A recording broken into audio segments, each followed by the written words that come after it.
Να σε ρωτήσω κάτι. Για πες. Άμα χωρίζαμε σήμερα, τι θα έκανες? Δεν θα σ' αρέσει αυτό που θα ακούσεις. Τι εννοείς?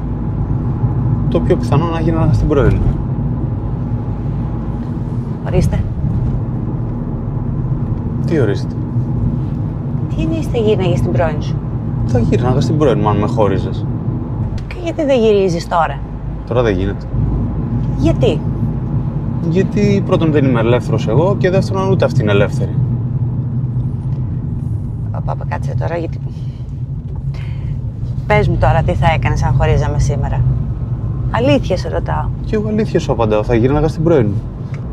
Γιατί δεν με πιστεύεις, τι σου φαίνεται περίεργο? Είσαι σοβαρός? Μου λες ότι αν χωρίζαμε θα γύρναγες στην πρώην σου και μου είναι φυσιολογικό αυτό? Γιατί να μην είναι, δεν με χώριζες? Ναι.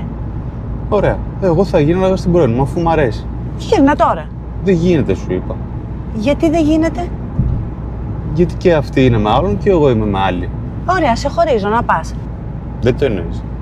Όχι, σε χωρίζω να πας. Πού να πάω στην πρώην μου? Ναι. Γιατί? Δεν με θες? Εσύ μου λες ότι θα πήγαινες στην πρώην σου. Αν με χώριζες. Ναι. Να σου κάνω μια ερώτηση, αγάπη μου, γιατί ξεκινάς και τσαντίζεις και δεν μου μιλάς πάλι για μια εβδομάδα. Για πες μου. Χωρίζουμε τώρα. Ναι. Ποια είναι η πρώην μου?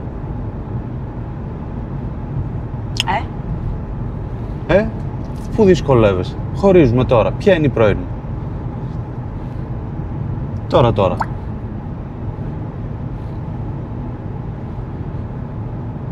Εμένα εννοούσες? Αγάπη μου.